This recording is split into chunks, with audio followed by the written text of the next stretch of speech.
ठीक है। अगर कोई लाइन ओरिजिन से पास कर जाए तो हमें कोई पॉइंट सेलेक्ट करना पड़ता है, बट वो पॉइंट लाइन पे लाई नहीं करना चाहिए। तो इससे बेटर है कि हम किसी एक्सिस पे वो पॉइंट ले लें। जैसे इस एक्सिस पे मैंने एक पॉइंट ले लिया था 2,0, और फिर उसको चेक कराएंगे, क्योंकि ओरिजिन से अगर कोई लाइन पास करेगी तो उस पर चेक 0 0 पॉसिबल नहीं है। फिर आप क्या करेंगे, कोई भी अपनी मर्जी से एक पॉइंट ले लेंगे। बेटर है कि इस एक्सिस पे ले लें या फिर वाई एक्सिस पे ले लें, वो इजी रहता है। फिर उसके रिस्पेक्ट में चेक कराएं। ठीक है। अगर वो ट्रू हो जाता है तो शेडिंग टूवर्ड्स द ओरिजिन, अगर वो फॉल्स हो जाता है तो shading away from the origin. जैसे कल मैंने एक जो पॉइंट सेलेक्ट किया था वो 2,0 सेलेक्ट किया था। ठीक है। अब जैसे चलो तुम कौन सा पॉइंट सेलेक्ट करना चाहते हो वाई एक्सिस पे, बताओ जरा एक बार। जो तुम बोलोगे वो मैं सेटिस्फाई करके दिखाऊंगा कि उसमें भी शेडिंग क्या आएगी, सेम आएगी। चलो कमेंट कमेंट करो जल्दी से, वाई एक्सिस पे कोई पॉइंट बताओ अपनी मर्जी का।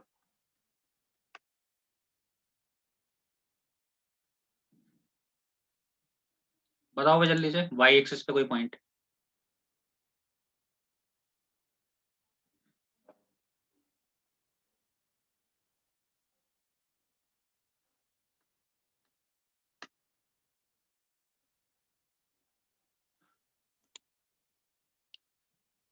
देखो मैं एक वाई एक्सिस पे पॉइंट ले रहा हूँ, ठीक है, 0,2। ठीक है, चल जाएगा ये भी 0,2। चलो 0,2 ले लेते हैं, तुमने बोला तो 0, सही है। अब देखो 0,2 को मैं सेटिस्फाई करता हूँ इस बार,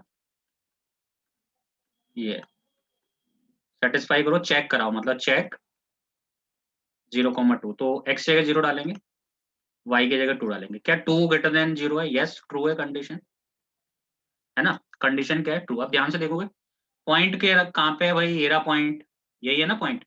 तो शेडिंग टूवर्ड्स दिस पॉइंट हो जाएगी इस केस में। तो अल्टीमेटली अपना आंसर तो शेडिंग इसी तरफ आएगी, वो ऑटोमेटिकली एडजस्ट हो जाता है। अगर तुम इसको भूल जाओ एक टाइम के लिए, इस पॉइंट को भूल जाओ थोड़ी देर के लिए, ये तो मैंने कर लिया था। अब तुमने क्या करा, ये वाला पॉइंट लिया 0,2, ये वाला पॉइंट। तो ये कंडीशन आ गई ट्रू। तो शेडिंग टूवर्ड्स दिस पॉइंट, तो भी शेडिंग तो इसी तरफ आएगी, तो वो ऑटोमेटिकली एडजस्ट हो जाता है। समझ गए मेरी बात? ठीक है। तो देखो ये क्वेश्चन क्या है ना, अगर आएगा, क्योंकि ये तुम्हारी बुक में अकेला दे रखा है, ठीक है, सेपरेट दे रखा है, तो किसी के साथ मिक्सअप होके तो आएगा नहीं, क्योंकि word problem already deleted from your syllabus. तो क्वेश्चन कैसा आएगा, या फिर दो ग्राफ बनेंगे, मतलब दो लाइनों के ग्राफ बनेंगे, और बनेगा फर्स्ट क्वाड्रेंट में ही ज्यादातर। ठीक है, 99% जो क्वेश्चन है वो फर्स्ट क्वाड्रेंट का ही आने वाला है। या फिर सेकंड क्या होगा अपना, तीन इक्वेशन आ जाएंगी, तो वो भी मैंने एक करा दिया तुम्हें क्वेश्चन। तीन इक्वेशन मैंने वाले दो करा दिए। ठीक है। या फिर कभी ऐसा हो सकता है कि X is greater than equal to 4, Y is less than equal to 6, इस टाइप का भी मैंने क्वेश्चन तुम्हें करा दिया। ठीक है, ये जो कल कराया था मैंने लास्ट, ये वाला ऐसा भी करा दिया। जब parallel to X axis parallel to Y axis कोई लाइन हो जाती है, फिर क्या करते हैं, कॉमन एरिया ढूंढते हैं, फिर बाउंड्री पॉइंट लिखते हैं, और फिर जो भी क्वेश्चन में दिया है मैक्सिमाइज मिनिमाइज वो करते हैं। तो इसका जो कंक्लूजन है हो गया चैप्टर का पूरा, कि यही आ सकता है। और ये मैंने एक्स्ट्रा चीजें बताई कि अगर ऐसा होता है तो क्या करना है। वैसे ये अलग दे रखा है, तो क्वेश्चन के साथ मिक्सअप हो गए तो नहीं आएगा ये। ठीक है, बट तब भी बता दिया, रेयर कभी आ जाए 1-8% में। ठीक है, तो मैंने वो तुम्हें बता दिया। तो आई थिंक यहाँ तक क्लियर है, और इस पे आप क्वेश्चन करें डेली के दो दो। चलो मैं आज बता दूंगा तुम्हें कौन कौन से क्वेश्चन करने हैं, वो जरूर ट्राई कर लें, तो प्रैक्टिस हो जाएगी। अगर डाउट आता है तो पूछ लें, और ग्राफ से प्रैक्टिस करें, ग्राफ लेके। ठीक है, बिल्कुल ही फील लें एग्जाम का। ठीक है, ग्राफ नोटबुक खरीद लें, एक जो ग्राफ होती है ना, मिनिमम खरीदना कि उसमें 10 ग्राफ तो हो एटलीस्ट, है ना। पतली से खरीद लेना, बट उसमें 10 ग्राफ्स होने चाहिए मिनिमम। ठीक है, ताकि मिनिमम 10 ग्राफ्स की प्रैक्टिस तो होनी चाहिए। सही है। और बिल्कुल ही जो एग्जाम में जैसा हम करने वाले हैं बिल्कुल वैसी प्रैक्टिस की जाए।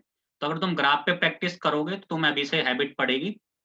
अगर ग्राफ पे प्रैक्टिस नहीं करोगे, सिंपल रफ में कर रहे हो, तो रफ जैसी हैबिट पड़ जाएगी। तो बेटर है कि जो भी अपनी प्रैक्टिस करते हो ग्राफ की प्रैक्टिस करो। ठीक है, नोटबुक परचेज कर लो ग्राफ वाली, और डेली इसके मतलब एक एक ग्राफ बनाओ। ठीक है, कोई डाउट आ रहा है तो पूछ लेना। सही है। वैसे पीछे भी आंसर दे रखे हैं, बट अगर तो भी क्लियरिटी नहीं आती है तो मेरे से पूछ लेना। ठीक है, स्क्रीनशॉट ले लेना इसका। ठीक है, चलो आगे बढ़ते हैं। अब नेक्स्ट हम चैप्टर स्टार्ट करने वाले हैं एप्लीकेशन ऑफ इंटीग्रल। ये लास्ट चैप्टर है किसका, कैलकुलस का। ठीक है, उसके बाद अपने पास 3 चैप्टर रह जाते हैं, जिसमें मैं पेयर स्ट्रेट लाइन ऑलरेडी डाल चुका हूँ। ठीक है, याद रखना। एप्लीकेशन ऑफ इंटीग्रल ये लास्ट चैप्टर है कैलकुलस का। Second probability, distribution. अब तो सिलेबस कट हो गया तो बहुत छोटा सा रह गया है। और बाइनोमियल डिस्ट्रीब्यूशन ऑलरेडी डाल चुका हूँ, बाइनोमियल कंप्लीट यूट्यूब पे सबके लिए। ठीक है, और fourth pair of straight line. ठीक है, वैसे सर ने कराया था मुझे जहां तक याद आ रहा है, 1-2 क्लास तुमने ली होंगी, बाकी नहीं होगी। ये भी मैंने कंप्लीट डाल दिया। तो यूट्यूब पे मैंने क्या क्या डाल रखा है, ये कंप्लीट डाल दिया है। अगर तुम सिर्फ यूट्यूब से ही पढ़ लोगे तो भी तुम्हारी, क्योंकि तुम्हारी बुक के अकॉर्डिंग ही मैंने उनको बनाया है। ठीक है, जो लेक्चर बनाया बुक के अकॉर्डिंग बनाया। बाइनोमियल भी कंप्लीट डाल रखा है। और ये प्रोबेबिलिटी आई थिंक मैंने 90% डाल दिया। ठीक है, 90 नहीं, 70-80 डाल दिया होगा। तो जैसे ही UI खत्म हो जाएगा, अगर जिस बच्चे ने यूट्यूब से लेक्चर देख लिए हैं तो उसका सिलेबस लगभग खत्म है। लगभग क्या है, खत्म है। ठीक है, बट मैं इन्हें रिवाइज करवाऊंगा क्लास में, टेंशन मत लो। जो प्रोबेबिलिटी डिस्ट्रीब्यूशन है, बाइनोमियल, बट बेटर ये होगा कि अगर तुम वहां से करके आओगे ना, जैसे तुम यूट्यूब से देख लो, मैं बोलूंगा कि आज मैं इसको करवाने वाला हूँ, तुम्हारी डबल रिवीजन हो जाएगी। ये मैं क्लास में लूंगा, ऐसा नहीं है कि मैं इसे छोड़ रहा हूँ, मैंने फिर से क्लास में लूंगा। बट अगर आप पहले से इसे यूट्यूब से कर ले तो तुम्हारे लिए और भी अच्छा होगा, तुम्हारी डबल रिवीजन हो जाएगी, तुम्हें एक तरह से याद सा हो जाएगा बिल्कुल। ठीक है, कि हाँ ऐसा होता है, ऐसा होता है इसमें। ठीक है, और ये अभी छोटे छोटे चैप्टर है, तीनों के तीनों बहुत छोटे हैं।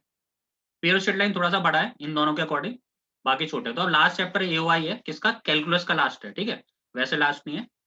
तो इसमें थोड़ा सा फंडामेंटल पहले का आना चाहिए और थोड़ा सा वैसा चैप्टर है। ठीक है, और फिर जब ये सब खत्म हो जाएगा तो हम फिर रिवीजन भी स्टार्ट करेंगे, जैसे तुम्हारा कॉलेज स्टार्ट हो जाएगा। नहीं होगा तो फिर यहीं से करने वाले, वैसे स्टार्ट होने वाला है। ठीक है, तो देखते हैं कब तक नॉर्मल हो जाएगा, तो उसके रिवीजन भी करेंगे, क्योंकि पेपर तो मई में है, बहुत पहले, बहुत लेट है, मतलब कहने का मीनिंग। तो 5 मंथ तो तुम्हें वैसे ही मिल जाएंगे, 5 नहीं 4। ठीक है, 4 मंथ, क्योंकि दिसंबर में सिलेबस खत्म है बस। वैसे सिलेबस तो AOI के बाद ही खत्म है, ये समझ लो तुम। जिसने यूट्यूब से पढ़ लिया उसके लिए तो खत्म हो गया, जिसने नहीं पढ़ा वो पूरा दिसंबर चलेगा, बट जिसने पढ़ लिया उसके लिए तो खत्म है AOI के बाद। सही है, तो चलो अब स्टार्ट करते हैं हम एप्लीकेशन ऑफ इंटीग्रल। ठीक है, एक मिनट, चलो ठीक है, यहाँ तक क्लियर है क्या, फिर स्टार्ट करें हम AOI एप्लीकेशन ऑफ इंटीग्रल।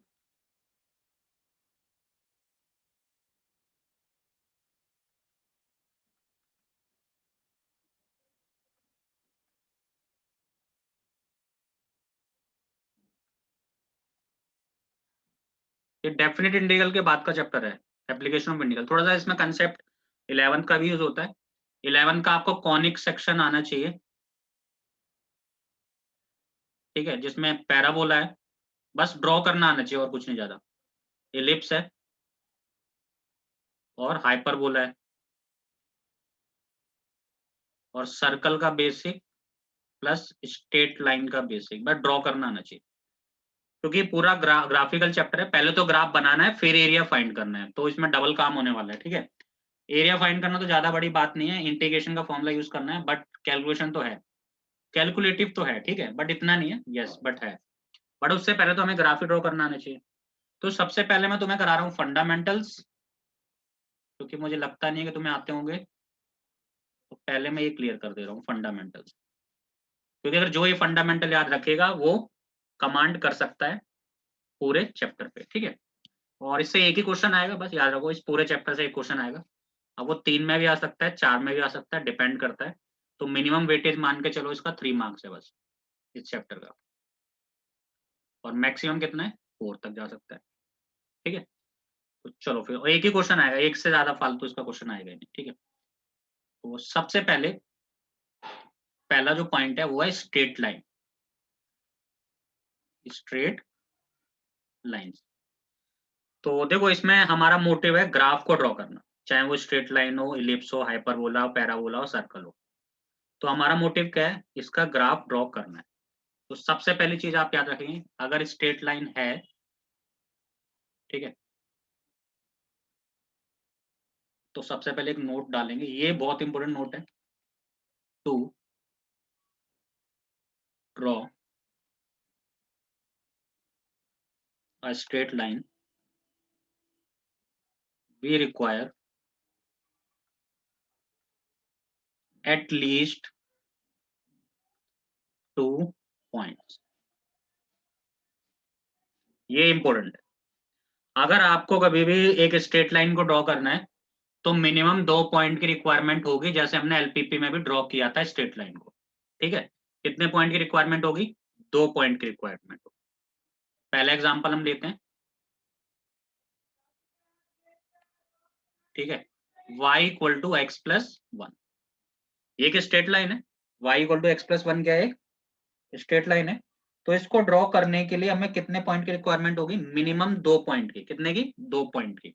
अब वो कैसे निकालने? ऐसे ही निकालना है जैसे मैं निकाल रहा हूँ, ज्यादा दिमाग मत लगाना। x को 0 डालो, y कितना आएगा? 1। x को 0 डालोगे तो y कितना आएगा? 1। और y को 0 डालोगे तो x कितना आएगा? -1, है ना। y 0 डाल दोगे तो 0 equal to X plus one, that is x equal to -1। बस 2 पॉइंट हो गए। यस, अब हम इसका ग्राफ ड्रॉ करते हैं। ठीक है,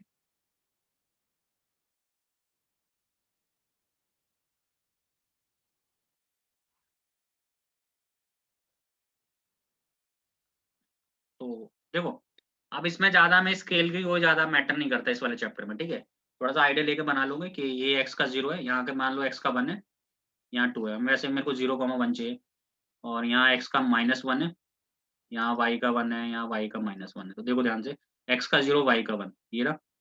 x का 0 y का 1, ये रहा पॉइंट। और x का -1 y का 0, ये रहा पॉइंट। ठीक है, समझ गए? x का 0 y का 1 ये रहा, और x का -1 y का 0 ये रहा। इन दोनों को मीट करा दो आप, तो ये बन गई हमारी स्ट्रेट लाइन। बस इसको हमें ड्रॉ करना था, इतना ही। तो ये क्या बन गई? हमारी स्ट्रेट लाइन। यानी एक स्ट्रेट लाइन को ड्रॉ करने के लिए मिनिमम कितने पॉइंट चाहिए होते हैं? 2 चाहिए होते हैं। कितने चाहिए होते हैं बेटा? 2 चाहिए होते हैं। कोई भी लाइन हो, इसकी बात नहीं कर रहा, एनी लाइन। ठीक है, एक एग्जाम्पल और लेते हैं इस पे। 2x plus 3y equal to 6, मान लो एक स्ट्रेट लाइन है। ठीक है, तो पहले अब मैं क्या करूंगा? x को 0 डालूंगा। x को क्या डालूंगा? 0 डालूंगा। तो y कितना आएगा? 2 आएगा, क्योंकि 3y इक्वल टू 6 हो जाएगा, तो 3 2 जा 6 हो जाएगा। अब मैं y को 0 डालूंगा तो x कितना आएगा? 3 आएगा। 2 पॉइंट हो गए। यस, अब हम कर लेते हैं इसको ड्रॉ।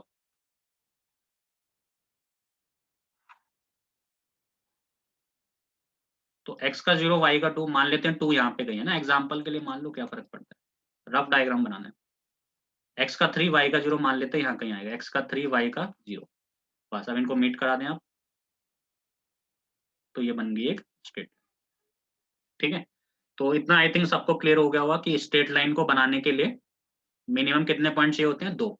तीसरा तुम निकालो, वो तुम्हारी मर्जी है, बट 2 पे लाइन ड्रॉ हो जाती है। और यही पॉइंट लो आप, x को 0 y का ये, x का y का 0 x का ये। ठीक है, ये सबसे इजी पॉइंट है।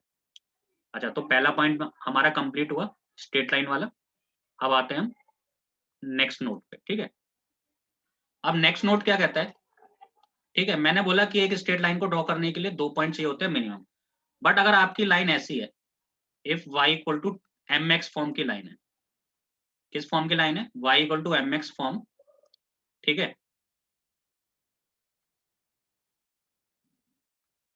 y इक्वल टू mx, ये जो फॉर्म होती है, ये पास करती है ओरिजिन से, passes through origin, that is 0 0। याद रखें, कभी भी y equal to mx form की जो लाइन है वो कहां से पास करती है? ओरिजिन से। अच्छा, कैसे करती है? मैंने एक एग्जांपल ले लिया, y इक्वल टू 2x, है ना, इसी फॉर्म की है। y equal to mx form की। हाँ, m क्या होता है? स्लोप होता है बेटा। ठीक है, स्ट्रेट लाइन पढ़ा होगा तो, अगर 11th में, m क्या होता है? स्लोप होता है। तो ये कितना है? y इक्वल टू कितना है? 2x है। तो अगर मैं x को 0 डालता हूँ तो y कितना आ जाएगा? 0 आ जाएगा। अगर मैं x को 0 डालता हूँ, डालो 0 तो y 0। तो जैसे ही किसी भी ग्राफ पे, किसी भी कर्व पे अगर 0,0 पॉइंट आ गया, इसका मतलब ओरिजिन से पास कर रहा है।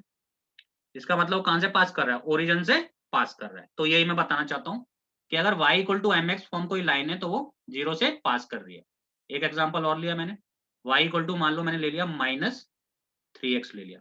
तो यहाँ मैंने x को 0 डाला, x को जैसे मैंने 0 डाला, 0 इंटू समथिंग 0, तो y भी कितना आ जाएगा? 0 आ जाएगा। तो फिर से कहां से पास कर रही है? ओरिजिन से पास कर रही है। इसका मतलब या तो m पॉजिटिव हो या m नेगेटिव हो, ठीक है, तब भी वो कहां से पास करेगी, ओरिजिन से पास करेगी। अब क्वेश्चन उठता है कि what about the graph, but इसके ग्राफ कैसे ड्रॉ करेंगे? तो देखे बेटा ध्यान से बिल्कुल, ठीक है। पहली जो लाइन है y equal to M X, इस केस में मैं मान के चलता हूं कि m है पॉजिटिव। m क्या है बेटा? पॉजिटिव है। m पॉजिटिव का मतलब क्या है? स्लोप पॉजिटिव है। स्लोप क्या है? पॉजिटिव है, ठीक है। तो अगर आपको पता हो स्लोप को टेन थीटा बोलते हैं, ठीक है, ये थोड़ा एक्स्ट्रा चीज है जो तुम्हें काम आएगी, ठीक है, बट ये ऑलरेडी हम बहुत बार कर चुके हैं, ठीक है, टेंजेंट नॉर्मल में। तो स्लोप क्या होता है? टेन ऑफ थीटा भी होता है, डी बाई डी एक्स भी स्लोप ही होता है, ठीक है। y2 minus Y one upon x2 minus x1 भी स्लोप होता है। तो मैंने क्या बोला, अगर m पॉजिटिव है तो स्लोप पॉजिटिव है। m पॉजिटिव है तो स्लोप क्या है? पॉजिटिव है, ठीक है। एग्जाम्पल लेते हैं, y इक्वल टू 2x1, ठीक है। तो अगर यहाँ पे मैं x को जीरो डालूंगा तो y भी क्या आएगा? जीरो डालूंगा। बट क्वेश्चन मेरा उठता है कि ग्राफ कैसे बनेगा सर, ठीक है, ग्राफ कैसे बनेगा? तो मैंने बोला कि m क्या है बेटा? पॉजिटिव है। तो ग्राफ बनेगा फर्स्ट और थर्ड क्वाड्रेंट में। कहाँ पे बनेगा? फर्स्ट और थर्ड क्वाड्रेंट में। क्यों बनेगा? क्योंकि ये जो एंगल होगा वो क्या होगा? 90 से कम होगा। जब भी टेन ऑफ थीटा क्या आएगा? पॉजिटिव आएगा, क्योंकि मैंने बोला है m क्या है? पॉजिटिव है। जब भी एंगल 0 से 90 के बीच है तभी तो टेन पॉजिटिव होता है। और बाकी सब भूल जाओ, अगर नहीं करना कुछ याद तो सिंपल सी बात बोल दूं, अगर m पॉजिटिव है तो फर्स्ट और थर्ड क्वाड्रेंट में ग्राफ बनेगा। समझ गए मेरी बात? इसमें फर्स्ट और थर्ड क्वाड्रेंट में ग्राफ बनेगा, सही है। तो कह सकते हैं graph in first and third quadrant, इसमें बनेगा ग्राफ, सही है। चलो अब नेगेटिव वाला भी ले लेते हैं फिर। नेगेटिव वाला माइनस का ले लें, 3x ले लें, माइनस 3x ले लेते हैं, ठीक है। तो यहाँ मैंने देखा m क्या है? नेगेटिव है। अगर m नेगेटिव है तो इसका मतलब स्लोप नेगेटिव है। स्लोप क्या है? नेगेटिव है, ठीक है। तो ग्राफ बनेगा, graph second and fourth quadrant. कहाँ पे ग्राफ बनेगा? सेकंड और फोर्थ क्वाड्रेंट में। ये लो, ये बन गया ग्राफ। अच्छा क्यों बना सेकंड और फोर्थ में? भाई सिंपल सा रीजन है। देखो स्लोप नेगेटिव है।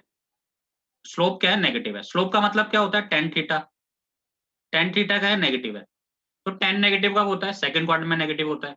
सेकंड क्वाड्रेंट का मतलब एंगल 90 से ज्यादा है, तो देख लो भाई एंगल 90 से ज्यादा है ही वैसे भी, इसलिए नेगेटिव है। तो इसलिए इसका ग्राफ बनेगा ऐसा। अब तुम पूछोगे ये क्यों मैं बता रहा हूँ, ठीक है। तो मैंने भाई इसलिए बताया, अगर कभी भी y equal to M X form की कोई लाइन मिल जाए तो तुम उसको डायरेक्टली ड्रॉ कर सकते हो, बट सबसे पहली चीज ये याद होनी चाहिए कि y equal to M X जो फॉर्म है वो ओरिजिन से पास करती है। कहाँ से पास करती है? ओरिजिन से पास करती है, ये मेरे माइंड में रहना चाहिए। और जो फर्स्ट फंडा है कि कोई भी दो पॉइंट लो और ड्रॉ करो, ये सबके लिए वैलिड है, कैसी भी लाइन हो। इस कंसेप्ट से मैं y equal to 2x 3x कुछ भी ड्रॉ कर सकता हूँ। जैसे देखो ये है, अब मैं पहले वाले कंसेप्ट से जा रहा हूँ, दो पॉइंट निकालूंगा क्योंकि स्ट्रेट लाइन है। x को जीरो डालूंगा, y जीरो आएगा। x को वन डाल देता हूँ, y थ्री आएगा। एक नेगेटिव भी पॉइंट ले लेते हैं, x को माइनस वन डाल देते हैं तो y माइनस थ्री आ जाएगा। इसके लिए एक पॉइंट और देखना पड़ेगा ना कहाँ से पास कर रहा है, ठीक है। देखो वैसे दो पॉइंट से बन जाएगी लाइन, ठीक है, तुम्हें फील आ जाएगा, फील आ जाएगा कहाँ से पास करने वाली है। तो पहला पॉइंट x का जीरो, y का जीरो। दूसरा पॉइंट x का वन, y का थ्री। देखो x का वन यहाँ है, मान लेते हैं, y का थ्री यहाँ पे है। तो बस फील तो मुझे आ ही गया। जैसे मैंने इन दोनों को ज्वाइंट किया, दो पॉइंटों को, तो मुझे पता चल गया ना अब आगे ऐसे ही बढ़ने वाली है लाइन, बस बन गई। तो वो तो मैंने इसलिए बताया कि y equal to M X कभी आ जाता है तो वो तो हमें स्टैंडर्ड रिजल्ट है वो याद होना चाहिए कि ओरिजिन से पास करेगी लाइन, और कैसा बनेगा वो देखना पड़ेगा। अगर इसके आगे का स्लोप पॉजिटिव है तो वही फर्स्ट और थर्ड में बन जाएगी। अगर ये नेगेटिव है तो सेकंड और फोर्थ में बनेगी। यहाँ तक क्लियर है कि सबको? रिप्लाई करो जल्दी से। यहाँ तक क्लियर है सबको?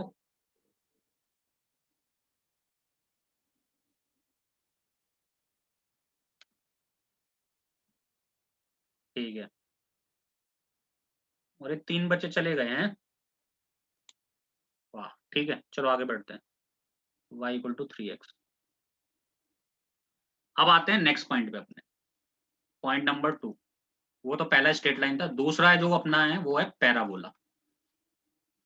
बेटे फाउंडेशन बना रहा हूँ मैं, ठीक है, अब इसकी बहुत हेल्प पड़ेगी आगे, और फिर कंफर्ट फील करोगे। सही है। अब देखो जरा, नेक्स्ट अपना क्या है, पैराबोला। अब याद रखना, ये ऑलरेडी तो हम 11 में पढ़ चुके हैं, मैं रिकॉल करा रहा हूँ, ठीक है। बट इसी पैटर्न में पढ़ना पड़ेगा अगर इस पे कमांड करनी है तो, अदरवाइज तो ये बहुत कंफ्यूजिंग है, पता भी नहीं चलता इसमें कुछ, ठीक है। नेक्स्ट क्या अपना बेटा, पैराबोला है। नेक्स्ट क्या है, पैराबोला। पैराबोला होते हैं 4 टाइप। पैराबोला 4 टाइप के बनते हैं, या तो ऐसा बनेगा, या ऐसा बनेगा, या ऐसा बनेगा, या फिर ऐसा बनेगा। 4 टाइप के पैराबोला बनते हैं। इसे बोलते हैं राइट वर्डली ओपन, इसे बोलते हैं लेफ्ट वर्डली ओपन, इसे बोलते हैं अपवर्डली ओपन, इसे बोलते हैं डाउनवर्डली ओपन। सही है। तो 4 टाइप के पैराबोला हमारे होते हैं। अब पैराबोला की जो मैं बात करूंगा, वो पैराबोला की मैं बात करना चाहूंगा सिर्फ स्टैंडर्ड पैराबोला की। इसकी बात करना चाहूंगा स्टैंडर्ड पैराबोला। अब स्टैंडर्ड पैराबोला क्या है? स्टैंडर्ड पैराबोला का वर्टेक्स 0,0 होता है, ठीक है। V is a vertex. अच्छा, क्या है इसका मीनिंग, चलो देखते हैं। तो देखो, जो पैराबोला की बेटा इक्वेशन होती है, ठीक है, पहला type y square equal to 4ax, y square equal to 4ax, ये स्टैंडर्ड फॉर्म है। और ये 0,0 से पास कर रही है। एक्स को 0 डालो, वाई क्या आएगा, 0 आएगा। एक्स को 0 डालोगे तो आप वाई क्या मिलेगा, आपको 0 मिलेगा, क्योंकि 4a इंटू 0 0 हो जाएगा। तो वाई स्क्वायर इक्वल टू 0, तो वाई 0 आ जाएगा। मैं सिर्फ ये बताना चाहता हूँ, अगर y square equal to 4x है, तो ये जो पैराबोला बनता है वो इस टाइप का बनता है। कैसा, राइट वर्डली ओपन। कैसा बनता है, राइट वर्डली ओपन, जिसमें इस पॉइंट को, जो ओरिजिन है, इसको हम वर्टेक्स बोलते हैं, और फोकस यहाँ कहीं आता है, जैसे मिरर होता है। बट हमें फोकस से मतलब नहीं है। मैं सिर्फ क्या बताना चाहता हूँ कि अगर y square equal to 4x type का कोई पैराबोला है, तो उसका ग्राफ बनता है इस टाइप का, जिसका वर्टेक्स क्या होता है, 0,0 होता है। इतना आपको याद होना चाहिए। कभी भी Y square equal to 4x आए तो ये फील आपको आना चाहिए, ठीक है। ओके, अब आगे बढ़ते हैं। सेकंड, अगर मुझे मिलता है Y square equal to -4ax, अगर क्या मिलता है मुझे, Y square equal to -4ax, तो ओरिजिन से तो अभी पास करेगा, एक्स को 0 डालोगे तो वाई तो 0 मिलेगा ही मिलेगा। बट ये पैराबोला बनेगा ऐसा, समझ गए? ये पैराबोला कैसा बनेगा, ऐसा बनेगा। कैसा, लेफ्ट वर्डली ओपन। वर्टेक्स तो इसका अभी भी 0 0 ही रहेगा, इसलिए स्टैंडर्ड पैराबोला है, क्योंकि इसका वर्टेक्स 0 0 ही होता है। और जिसका वर्टेक्स 0 0 नहीं है, वो जनरल पैराबोला बन गया टाइप का, ठीक है। तो ये आई थिंक क्लियर है सेकंड पॉइंट। अब आते हैं थर्ड पैराबोला। थर्ड आपका होता है x square equal to 4ay। तो अगर कभी भी x square equal to 4ay है, तो ये भी 0 0 से पास कर रहा है। आप y को 0 डालो तो x भी क्या मिलेगा, 0 मिलेगा। तो इसका जो पैराबोला बनता है वो अपवर्डली बनता है, याद रखें इस चीज को, ठीक है। ये सब काम आने वाला है, ये x एक्सिस है, y एक्सिस है। तो इसका पैराबोला बनता है अपवर्डली ओपन। सही है। अच्छा, fourth, x square equal to -4ay आ जाता है, मीन्स नेगेटिव आ जाता है। तो अगर ये नेगेटिव आ जाता है, तो ये पैराबोला बनेगा ऐसा, डाउनवर्डली ओपन। वर्टेक्स अभी भी इसका 0 0 रहेगा, और ये 0 0 से पास करेगा। तो हमारे 4 टाइप के पैराबोला हो गए। First, y square equal to -4x। Second, x square equal to 4ay। Third, sorry third था ये, fourth, x square equal to -4ay। सही है, ठीक है। तो आई थिंक ये क्लियर है। अगर 4ax है तो इस टाइप का, Y square equal to -4x है तो इस टाइप का, और एक्स स्क्वायर इक्वल टू अगर 4ay है तो इस टाइप का, और एक्स इक्वल -4ay है तो इस टाइप का, ठीक है। अब जैसे एग्जांपल मैंने लिया, लास्ट एग्जांपल ले रहा हूँ क्योंकि टाइम हो गया है लगभग, ठीक है। 5 मिनट रह गए आई थिंक, ठीक है। तो वाई स्क्वायर, मैंने एक एग्जांपल लिया, Y square equal to 4x, ठीक है, Y square equal to 4x। तो मैं ये बताना है किससे मैच करता है, ये वाला पैराबोला कैसा बनेगा, अपवर्डली बनेगा, डाउनवर्डली बनेगा, लेफ्टवर्डली बनेगा या राइटवर्डली बनेगा, कमेंट करो। ये जो Y square equal to 4x है, ये किससे मैच करता है, क्या ये इससे मैच करता है, क्या ये इससे मैच करता है, क्या ये इससे मैच करता है, या फिर क्या ये इससे मैच करता है। तो अगर मान लो फर्स्ट से मैच करेगा तो अपवर्डली बनेगा, सेकंड से मैच करेगा तो डाउनवर्डली बनेगा, थर्ड से मैच करेगा तो लेफ्टवर्डली बनेगा, राइटवर्डली बनेगा, और अगर फोर्थ से मैच करेगा तो लेफ्टवर्डली बनेगा, इससे पहले राइटवर्डली। तो तुम्हें कमेंट करके बताना है बस एक चीज, वाई स्क्वायर इक्वल टू जो 4x है, ये किससे मैच करता है, फर्स्ट से मैच करता है, सेकंड से करता है, थर्ड से करता है या फोर्थ से करता है, चलो ये बता दो बस, ये किससे मैच करता है, फर्स्ट सेकंड थर्ड फोर्थ, जल्दी से। यस, 1 बजे का अप्लाई आया है, ठीक है।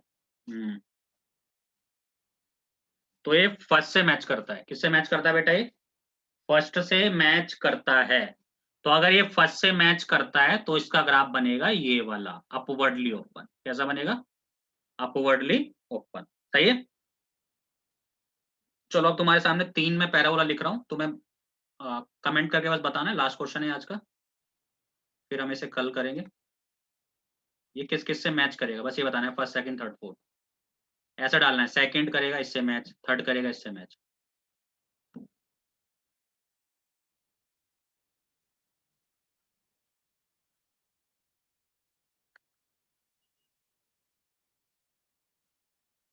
चलो भाई, सेकंड के लिए, सेकंड किससे मैच करेगा, ऐसे लिखो, सेकंड कॉमा ऐसे लिखो, ठीक है, तब समझ आएगा मुझे।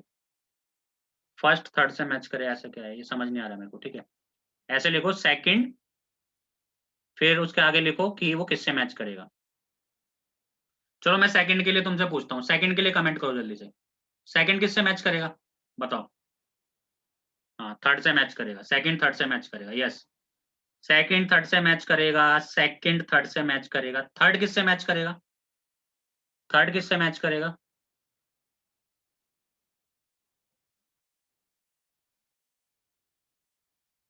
थर्ड करेगा सेकंड से मैच। तो अगर वो सेकंड से मैच करेगा तो इसका जो पैराबोला बनेगा वो लेफ्टवर्डली ओपन बनेगा, ठीक है। फोर्थ किससे मैच करेगा बताओ, फोर्थ किससे मैच करेगा, फोर्थ फोर्थ से मैच करेगा। तो अगर वो फोर्थ फोर्थ से मैच करेगा तो ये डाउनवर्डली बनेगा, क्या बनेगा ये, डाउनवर्डली। समझ गए मेरी बात, ठीक है। तुम्हारा नेक्स्ट लेक्चर होने वाला है, नहीं अभी है 2 मिनट, ठीक है। तो ये इससे किससे मैच करेगा, ये फोर्थ से मैच करेगा। समझ गए मेरी बात, तो इतना तुम्हें आ गया, ठीक है। अब मैंने एक चीज और लिखनी है यहाँ पे, क्या, नोट डाल लो, और बाकी हम कल करेंगे continue. Note to draw a parabola, we required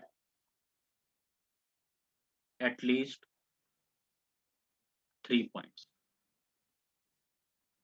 कितने पॉइंट्स की रिक्वायरमेंट है हमें, 3 पॉइंट्स की। अगर हम एक पैराबोला को ड्रॉ करना है, लाइन में कितने की, 2 की, पैराबोला में कितने की, 3 की, ठीक है। तो ये लिख लो, और आज के लिए इतना ही, बाकी मिलेंगे कल की क्लास में, ठीक है। Thank you so much. Attendance send करनी है, ठीक है, वो भी 12 स्टूडेंट वाली,